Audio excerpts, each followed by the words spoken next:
Lona uqiniso Mseleku oneminyaka engamashumi amabili. Ngonyaka odlule uphothule izifundo zakhe zika-matric khona lapha eNkandla. Ungomunye wabafundi abenze kahle kakhulu lapha esifundazweni. Yena kanye nabanye abafundi abangaphezulu kwekhulu abebefunda kulomphakathi banikezwe imfundaze umkhandlu dolobha waseNkandla. Ngithole umkomelo we-laptop ne-award ngiyigqugquzela umsesakhona ukuthi ngenze umsebenzi omuhle nami ngiyathemba ukuthi kushuthi izobonakala imisebenzi yami ngizoqhubeka ngenze kahle. Lolu hlelo soluhlomulise abafundi abangaphezulu kwenkulungwane selokhu lasungulwa kanti abanye babo baphothula iziqu zabo emkhakheni eyehlukene nasemanyuvesi akwamanye amazwe.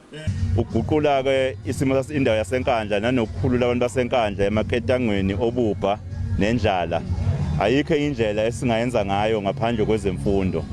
Uma sitshala kwimfundo suke sitshalela ikusasa, investment lena yekusasa.